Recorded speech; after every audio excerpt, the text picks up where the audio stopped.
కాదు, నీకు ఎలా పిలిచినా పలుకుతాడు భగవంతుడు. ఒక రూపం ఏంటి, సమస్త రూపాలు ఆయనవే, సమస్త నామాలు ఆయనవే అయ్యా.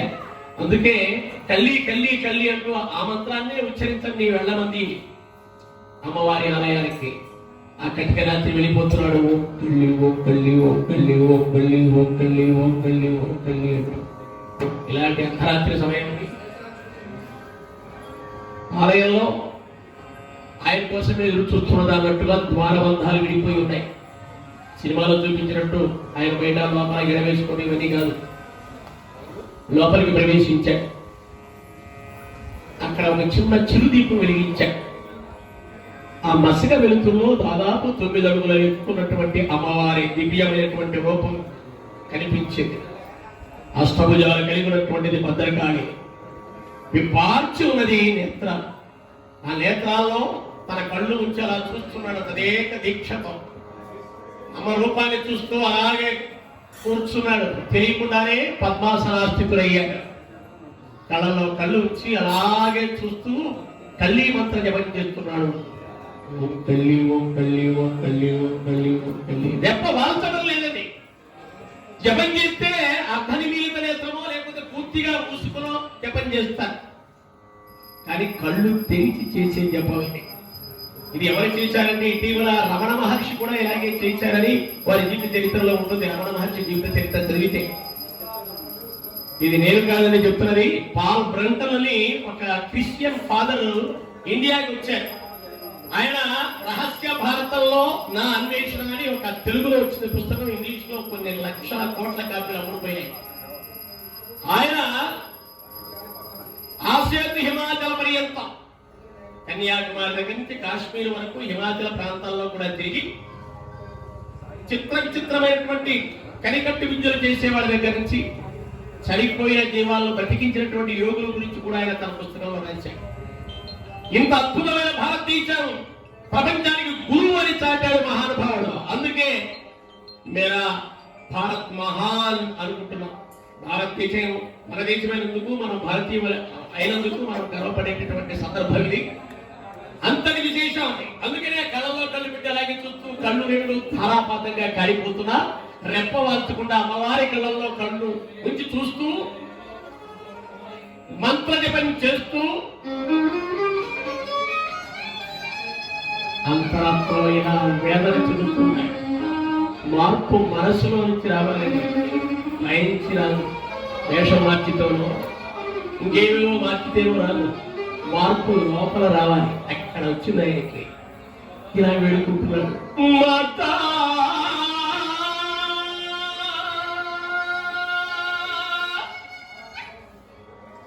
మాతా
మనసును అమ్మవారి వైపు దగ్గర చేసి అదే భావంతో మీరు మనసులో స్మరించండి.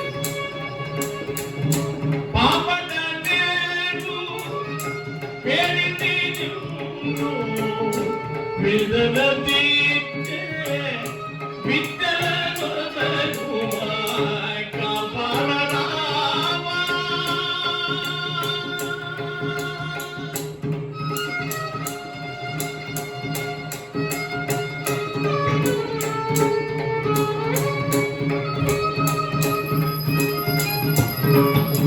బాబు వంటి జగమంటి తప్పని పాద వంటి ఉంచి వేడుకొంటి.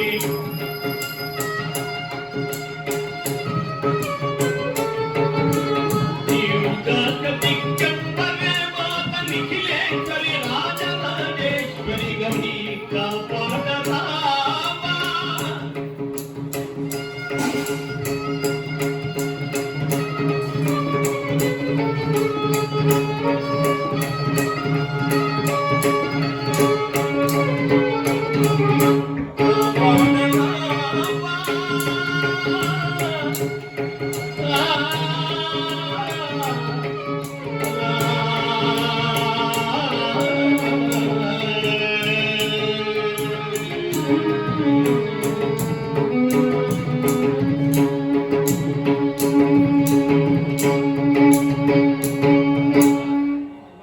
ఇలా వేడుకుంటూ ఉన్నాడు. 4వ అధ్యాయం అయిందండి. అప్పటికప్పుడుగా ఎంతసేపు గడిచిందో ఆయనకి తెలియదు. మనం అందులో మునిగిపోతే సమయం తెలియదు. భక్తిలో మునిగిపోతే, జ్ఞానంలో మునిగిపోతే అలా మునిగిపోయి ఇంతలో దేవాలయంలో గణగణ గణగణ గణగణ గణగణగా రకరకాల పనులు వినబడుతున్నాయి. అక్కడ ఉన్నటువంటి జ్యోతులన్నీ ప్రకాశిస్తున్నాయి. తెరిచి ఉన్నటువంటి కళ్ళల్లో ఒక దివ్య తేజో రూపం కనబడుతుంది. కూడా ప్రత్యేకంగా విప్పార్చి చూచాడు. అమ్మవారి రూపం దివ్య తేజస్సుతో ప్రకాశిస్తున్నది. ఆ దివ్య రూపాన్ని చూడగానే లేచి నిలబడి అమ్మే వచ్చిందనే పూర్తి విశ్వాసంతో కల్లి విద్య కల్లి విద్య కల్లి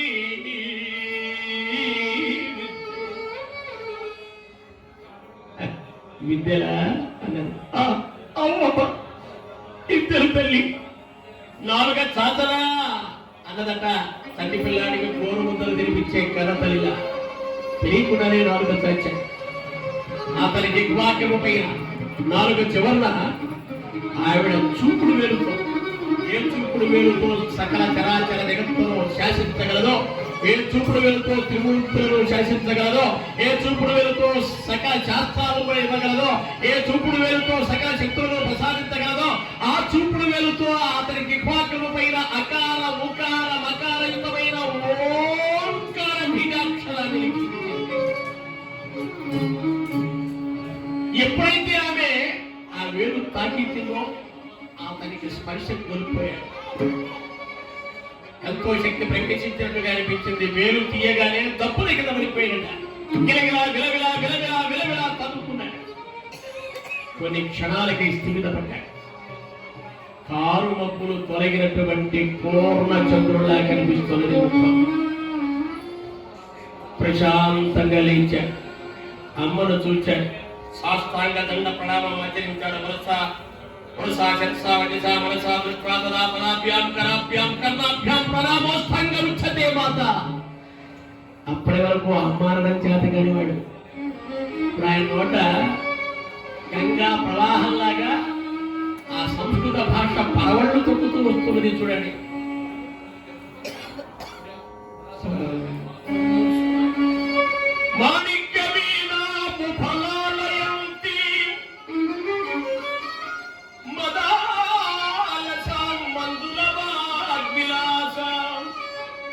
మహేంద్ర నీలద్యుతి కోమలాంగి మాతంగ కన్యాం మనసా స్మరామి. చతుర్భుజే చంద్రకళావతంసే కుచోన్నతే కుంకుమరాగచోణే పుష్ప పుష్పవాణగస్తే నమస్తే జగదేక మాతకి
సుధా సముద్రాంతర్జన్మని ద్వీప సుచోటమిల్లాటమే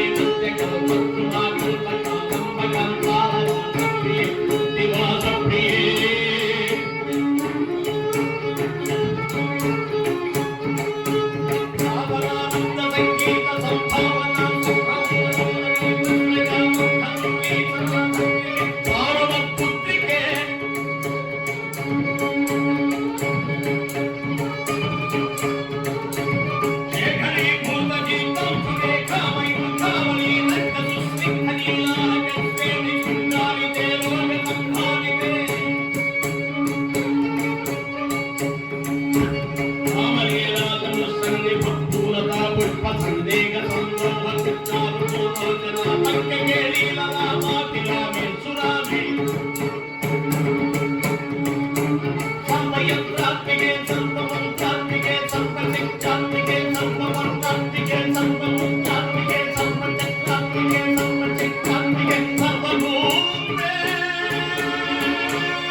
కొట్టండమ్మా.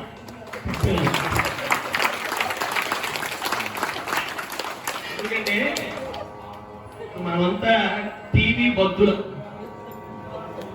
వాళ్ళు ఈ మధ్యలో వచ్చిన యాంకర్ అమ్మలు కూడా వాళ్ళే అడుగుతారు, ఎలా ఉంటే అట్లాగా చప్పట్లు చప్పట్లు అంటే మనం చప్పట్లు మోగిస్తాం. వాళ్ళ ఎలాగో డబ్బులు తీసుకోవడం వాళ్ళు తీసుకుంటారు. కానీ ఇక్కడ మనస్ఫూర్తిగా రావాలి కనుక మేము అడగడానికి కొద్దిగా ఇబ్బంది అవుతుంది. కళాకారుడికి ఈ చప్పట్లు దుప్పట్లు మిగిలేదని కథలు చెప్పేవాడు. దుప్పట్లనే బయట వేసేసాలు ఈ చప్పట్లు. ఎందుకంటే ఇది ఒక టానిక్ లాంటిది. ఒక వ్యక్తి నిలబడి 3 గంటలు ఇక్కడ కార్యక్రమం చేయటం అంటే సామాన్యమైన విషయం కాదు, మీరు గమనించుంటారు. ఎందుకంటే ఇక్కడ పుస్తకం పట్టుకు చెప్పడానికి వెళ్ళారు, ధారణ చేయాలి, గుర్తుకు రావాలి ఈ సమయానికి. అది వేగంగా మనం పాడుతున్నప్పుడు మధ్యలో ఒక అక్షరం లేచిపోతే ఆ తాళం పోతుంది. ఆయన అమాయకంగా కనబడతారు కానీ సామాన్యుడు కాదు, మనం ఇద్దరు పడతాం. అలాగే ఈ పక్కన వాయిద్య వైలన్ కూడా అండి, ఇది ఒక విశేషం, నా అదృష్టం ఇది. ఇప్పుడు మీరు వాయిస్తున్నటువంటి వైలన్ ఆనాడు ఘంటసాల వెంకటేశ్వరరావు గారు ఆ సినిమాలో గానం చేసినప్పుడు ఈ బాబాయ్ గారు అక్కడ వాయించారు, అదే వైలన్. ఈ వైలన్ ఉన్నటువంటి చరిత్ర అంత గొప్పది. మరి అంత విశేషమైనటువంటి సంపదను మనకి ఇచ్చి వెళ్ళాడు మహానుభావుడు ఘంటసాల వెంకటేశ్వరరావు గారు. ఆయన గాత్రం అమోఘం, ఆయన మరగాయకుడు. ఆయన ఏ పాట పాడినా అది మధురమైనటువంటి ఒక అనుభవంగా అనుభూతిగా తెలుగువారు మిగుల్చుకున్నారు. అలాంటి మహానుభావుడు మనవాడుగా మన వారసుడుగా మనం గర్వపడేటటువంటి వ్యక్తుల్లో ఒకరిగా మరి మిగిలినందుకు మనం గర్విస్తూ ఆ మహానుభావునికి అంజలి గర్విస్తాం. మరి ఇక్కడ అసలు విషయం ఆవిడంతటా ఆయన 27 జన్మలుగా నాకేం తపస్సు చేస్తున్నావు అబ్బాయి.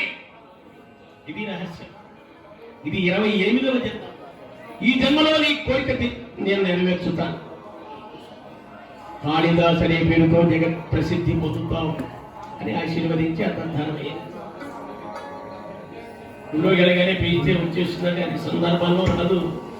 కళాకారుడు అనే ఆయన, ఒక కవి అనే ఆయన ఎన్నో జన్మలుగా చేసినటువంటి పుణ్య ఫలంగా ఇప్పుడు మనకి అమ్మ అనుగ్రహం జరుగుతుంది. చాలా మందికి చాలా శాస్త్రాలు వచ్చు, కానీ వేదికపై నిలబడి చెప్పలేరు. ఇక్కడ వేదికపై నిలబడి చెప్పాలంటే అమ్మవారి శక్తి కావాలి. యాదేవి సర్వభూతేషు శక్తి రూపేణ సంస్థిత. ఆవిడ శక్తి రూపంలో మనలో ఉంటుంది. ఆవిడ అనుగ్రహం ఇస్తే కానీ ఇక్కడ కాళ్ళు చేతులు కుదురుగా ఉంటాం. లేకపోతే అక్కడ అన్ని మాటలు చెప్తే అక్కడ రాగానే కాళ్ళు చేతులు ఉండడం ప్రారంభమవుతాయి. అమ్మ నాన్న పోయి అయ్యాడు. అలాగే డాక్టరేట్ పొందినటువంటి ఆయన సామాన్యుడు గారు, వాళ్ళ తండ్రి గారు, వాళ్ళ బాబాయ్లు, వాళ్ళ కుటుంబంతో సంగీతమే మా దక్షిణామూర్తి గారు. అయినప్పటికీ ఆయన ఎంత మంచి హృదయం అంటే కేవలం సంగీతానికి అంకితం అయిపోయారు. మొన్న భీష్మ ఏకాదశి సందర్భంగా 7 రోజులు ఈ కళాకారుల తల్లిదండ్రులను వారిని స్మరించుకుంటూ వారి పేర ప్రతిరోజు అర్చన చేయిస్తూ వారికి ఉత్తమ గతులు ప్రాప్తింపజేయాలనే ఉద్దేశంతో 7 రోజులు కార్యక్రమం 3 సంవత్సరాలుగా నిర్వహిస్తున్నాం. ప్రధానమైనటువంటి నిర్వాహకులు వారే.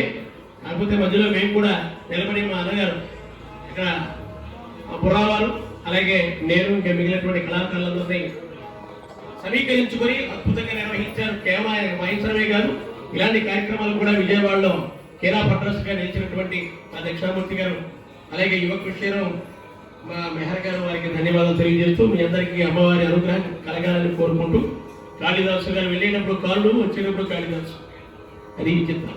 బయటకు వచ్చాడు, మహా రాజకుమార్తె గుర్తుకొచ్చింది. అక్కడికి వచ్చాడు, అమ్మా ధన్యుణ్ణి అన్నాడట. ఆవిడ ఆనందపడింది. ఇప్పుడు విద్యను వచ్చినందుకు సంతోషపడాలో అమ్మ అంటున్నందుకు ఏడవాలో అర్థం కాలేదు. అదేమిటి అమ్మ అంటాడు, నేను నీ భార్య కదా అందట. పరిణయంబల తెలియని బండవాని చేత మాంగళ్యము కట్ట చేసిన అది పెళ్లి కాదు, నేను నీ భర్తను కాదు. నాకు అమ్మవారి మంత్రాన్ని ఉపదేశించారు కనుక మీరు కూతురు, పునర్జన్మ ప్రసాదించారు కనుక మీరు మాతృతుల్యులు అంటూ పాదాలకు నమస్కారం చేస్తుంటే ఆవిడ అవరికి తొలగిపోయింది. ఆ తర్వాత ఎంత వేడుకున్నా కూడా ఆయన ఆవిడ చేరనీయలేదు. ఆవిడ వైరాగ్యంతో కాశీకి వెళ్ళిపోయిందని కథలో ఉన్నటువంటి ఘట్టం. అయితే ఇక్కడే బిఎం రెడ్డి గారు వీళ్ళందరినీ కలపడానికి నాన్న అవస్థపడ్డాడు సినిమా. అందుకని ఆనాడు ఆ సినిమా అంతగా సక్సెస్ కాలేదు. లేనిదాన్ని మనం ఏదో చేయాలంటే వచ్చే ఇబ్బందులమే. ఎక్కడి నుంచి నిరాశ్రయైన రజోపంతే పండిత వనితాలత. స్త్రీకి మగాడు ఒక ఆశ్రయం. నేను లేకపోతే ఆవిడ లేదనుకుంటాడు, ఆవిడ లేకపోతే ఏం లేదు. భర్త లేకుండా భార్య హాయిగా బతకగలదు బ్యాంకులో బ్యాలెన్స్ ఉంటే. బ్యాంకులో కోట్లు ఉన్న ఆవిడ లేకపోతే ఇంకా ఏం చేయాలి నీకు అర్థం కదా. ఏమిటి వంట కలిసిన పని చేస్తున్నావు, అసలు నీకు వంట వచ్చా? రోజు చెప్తున్నాట. సరే అసలు ఎటు పోతా రావడం ఇలాంటి వంటలు వంట చేశాను మనం తల్లిదండ్రులు వెళ్ళిపోయింది. ఇక వంట ఏం చేయాలో అర్థమైంది. అంటే కర్రీ పాయింట్లు వచ్చినాయి. అయ్యో కర్రీ పాయింట్ వస్తుంది. అప్పుడు కర్రీ పాయింట్లు లేవు కదా. మనకి బుక్ షాపుల్లో వంట వర్మ పుస్తకాలు అమ్మేవాడు. ఆ రోజు ఒక పుస్తకం తెచ్చుకున్నాడు. లెక్క ఏమిటి అన్నాడు. దానిలో చూసుకున్నాడు. అసలు రోజు అన్నం వండేటప్పుడు దానిలో ఎన్ని బియ్యం వేయాలి, దానికి ఎంత సరిపడా నీళ్ళు వేయాలో తెలియచావు కదా. సరే ఏం చేసాడు, అన్నం కాకుండా ఇటు పాయసం కాకుండా తయారైపోయింది. సరే నాకు పెట్టే ఒక వంకాయ కూర పుస్తకం తెరించాడు. సన్నటి ముక్కలు కోసి సరే కోసాడు. బాగా కడిగాడు. బాగా కడగాలంటే ఏం చేయాలో సరిపోయాలో ఏమైనా తెరించాము. సరే ఏదో కడిగాడు. దానికి తగినంత ఉప్పు కారం కలిపి తగినంత అంటే ఏంటి ఏదో వేసేసాడు. మొత్తం కలిపి వేసిన తర్వాత స్టవ్ మీద పెట్టి పెట్టాడు. మూత పెట్టి పెట్టాడు. అరగంట తర్వాత కూర రెడీ. అదేంటి పెట్టాడు. మూత తీసి చూశాడు. ఎట్లా పెట్టిందా ఒళ్ళు మండిపోయింది. పుస్తకం తీసుకుని షాప్ దగ్గరికి వెళ్ళాడు. ఇలాంటి పెద్ద పెద్ద పుస్తకాలు ఏమంటే మర్యాదలు ఉంటాయి. ఏమిటా ఇవి అలా తాగలేదు పుస్తకం ఏం చేసేవయ్యా? ఏం చేయమని అందులో చెప్పేట్టుగా చేశాడు. కూరరాజులో మొదలాలి ఎక్క పెట్టిందా అలాగే ఉందని. ఇంటికి ఏం చేసావంటే మొత్తం అని చెప్పాడు. ఇంటికి స్టవ్ వెలిగించావా అన్నట్టు. అయినా అందులో రాజావాలిగా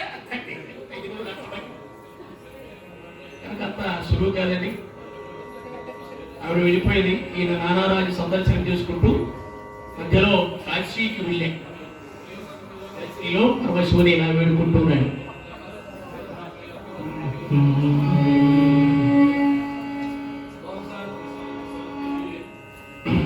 దింగిత దింగిత దింగి దింగి కిట కిటతో దింగిత దింగిత దింగి దింగి కిట కిటతో తోం తోం దింగి కిట తరి కిట కిటతో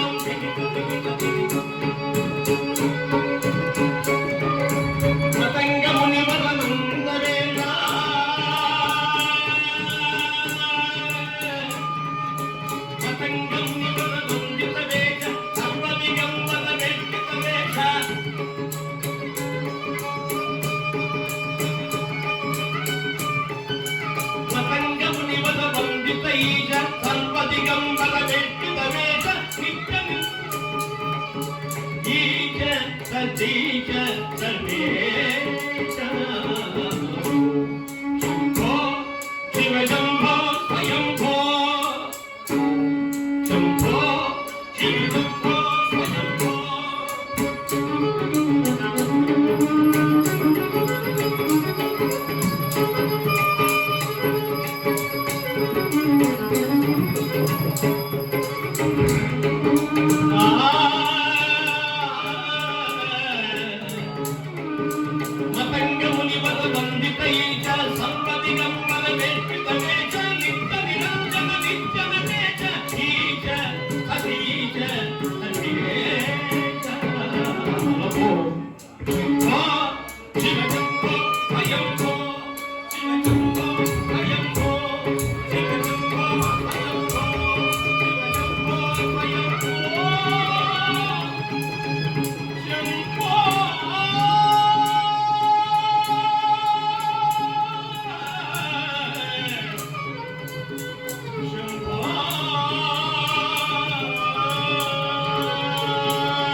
శ్లోకం చెప్పాడు అక్కడ. పార్వతీ పరమేశ్వరుల గురించి ఇంత అద్భుతమైనటువంటి శ్లోకాన్ని ఎవరు చెప్పలేదు ఇంతకితం. వాగర్ధావివ సంపృక్తం వాగర్ధ ప్రతిపత్తయే జగదప్పితరం వందే పార్వతీ పరమేశ్వరం.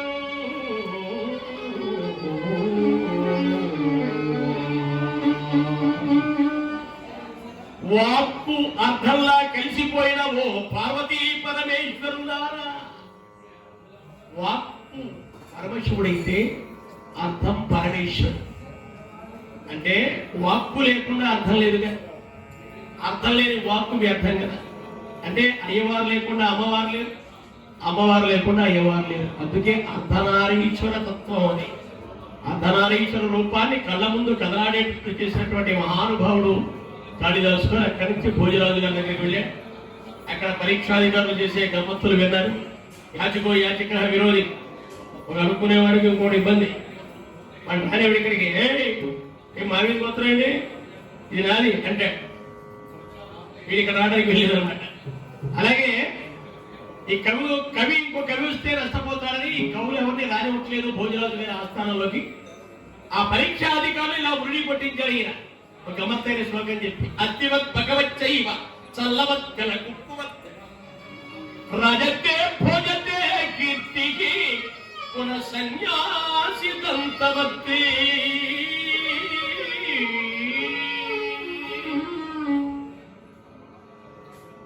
అంటే రాజుగారి కీర్తి దంతంలాగా కుక్కలాగా మజ్జిగలాగా తెల్లగా ఉందని నీచ ఉపమానం చెప్పాడు. ఉపమాన కాళిదాస అంటారు సంస్కృత భాషలో. ఉపమానాలు చెప్పడంలో కాళిదాసే. ఉపమానం అంటే మీలో చాలా మందికి ఉపమాలంకారం అనేది ఉండేది. అది ఉపమాతో ఉండేది కావాలనుకుంటారు. ఉపమాలంకారం కదండి, ఉపమా అలంకారం. ఆమె ముఖం చంద్రబింబంలా ఉంది అని చెప్తారు. ముఖం ఇక్కడ ఉపమేయమైతే చంద్రబింబం ఉపమానం అలా చెప్పాలి. ఉన్నతమైనటువంటి ఉపమానత్వం. ఇలా చెప్పేటువంటి పిచ్చివాడు శర్మ వీడికి ఏమి లేదు పిచ్చివాడు మనం తీసుకెళ్ళ పర్వాలేదు ఇంట్లో నష్టం లేదని తీసుకెళ్ళాను. రెండవ ఎదురులా ప్రకాశిస్తున్నటువంటి భోజరాజు సమ్ముఖానికి వెళ్ళి ఒక్కసారిగా మనసులో కాళీమాతను స్మరించుకొని ఇలా వర్ణిస్తూ ఉన్నాడు భోజరాజు గారిని. మహారాజ శ్రీమాన్ జగతి యశసాతే ధవళితే పయ పారావారం పరమ పురుషోయం మృగయతే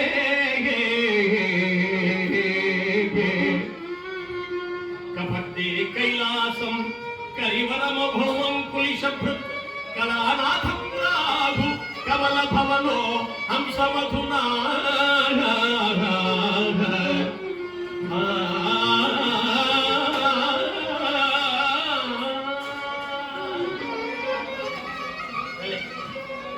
మహారాజా మీ కీర్తి ప్రపంచమంతా తెల్లగా విస్తరించడం చేత త్రిమూర్తులు దిక్పతులు అందరూ కూడా తమ తమ స్థానాలు తెలుసుకోలేక అవస్థపడుతున్నారయ్యా.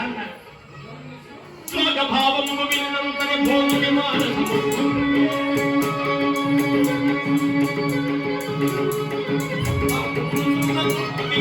దక్షిణ ముఖము జనగే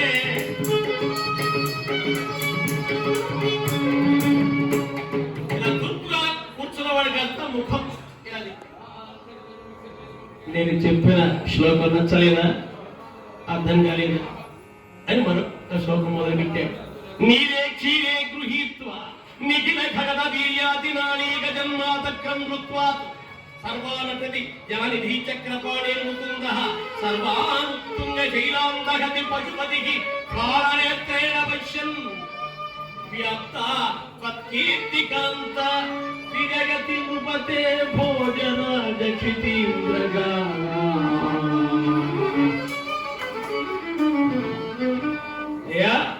బ్రహ్మదేవుడు పాలు నీరు కలిసిన మిశ్రమాన్ని పట్టుకు తిరుగుతున్నాడు తమ హంసవాహనం తెలుసుకోవడానికి. మజ్జిగ పెడత పట్టుకు తిరుగుతున్నాడు విష్ణువు తన పాసందరూ తెలుసుకోవడానికి.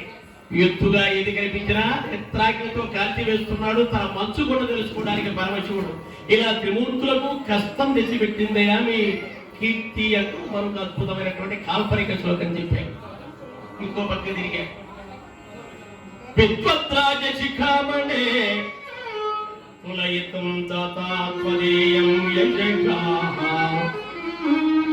పుక్షాణం తం తదుపరి వాసహజనం తం మూర్తి గంగాజలం తస్యాగ్రే ఫణిపుంగవం తత్ర లఘుతాం నిక్షిప్తవాన్ పూర్తయే. మీ కీర్తిని పూర్చడానికి బ్రహ్మదేవుడు మీ కీర్తి త్రాసులో ఒక ప్రక్క వేసి మిగిలినటువంటి కైలాసాన్ని పరమశివుని మొత్తం పరివారాన్ని కూడా ఉంచినా నీ కీర్తే బరువుగా తోచిందని మరొక కాల్పనిక శ్లోకం చెప్పాడు. మూడో వైపు తిరిగాడు. ఇంకొక శ్లోకం చెప్పాడు. నాలుగో వైపు తిరిగాడు. ఐదవ శ్లోకం కూడా అందుకోబోతుంటే ఒక ఉదుటున లేచి కాళిదాసు వచ్చి ఆ భోజరాజు గారు వచ్చి కాళిదాసుని కౌగిలించుకొని అదమర్త్య కవిత సుధానందలగరిలో అదమర్త్య కవిత సుధానందలగరిలో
తనముని నగ్గముని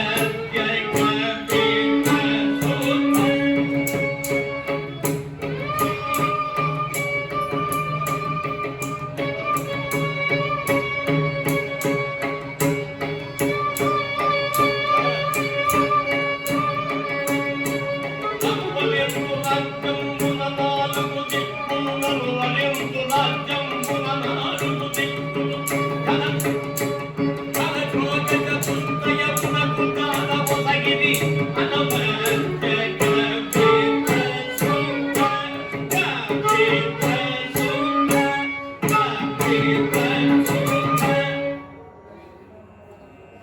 కవిత ఇలాంటి అద్భుతమైన కవిత్వాన్ని నేను ఇంత క్రితం వినలేదు కవి.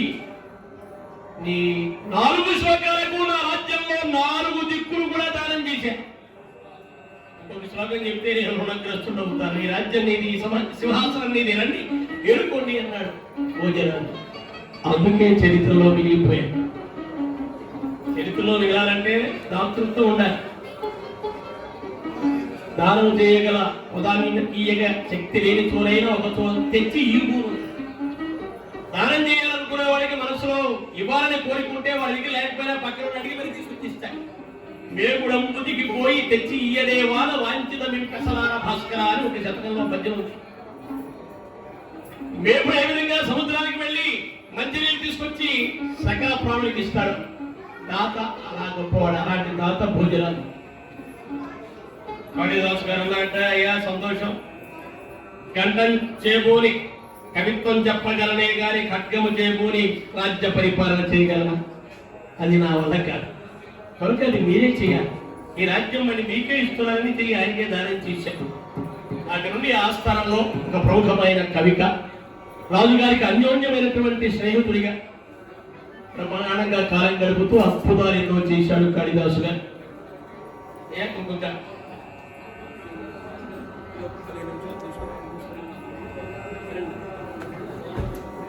12:30 నుంచి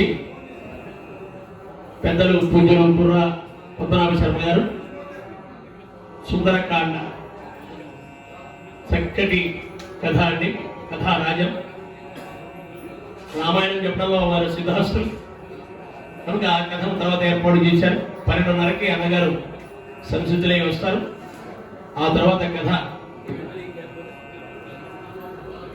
ఎలాంటి విరామం లేకుండానే జాగరణ చేయడం. 3:30 వరకు ఆ కార్యక్రమం కొనసాగుతుంది. అన్నగారిని సంసిద్ధులు కావలసిందిగా నేను ఇక్కడి నుంచి మనవి చేస్తున్నాను. ఇంకొక 20 నిమిషాల్లో మనం ఈ కాళిదాసు గారి గురించి ముగిద్దాం. ఇక్కడికి చాలా అద్భుతాలు చేసినట్టుగా మనకి కథ ఉన్నది. అందులో ప్రధానమైనటువంటిది చేపను రామాయణంగా మార్చినటువంటి ఒక ఘట్టం. ఆ ఘట్టాన్ని ఇప్పుడు తమకి మనవి చేస్తాను. కాళీమాత అనుగ్రహంతో దారాలలో ప్రవేశించి ఎన్నో అద్భుతాలు చేసినటువంటి కాళిదాసు గారు చేపను రామాయణంగా మార్చారు.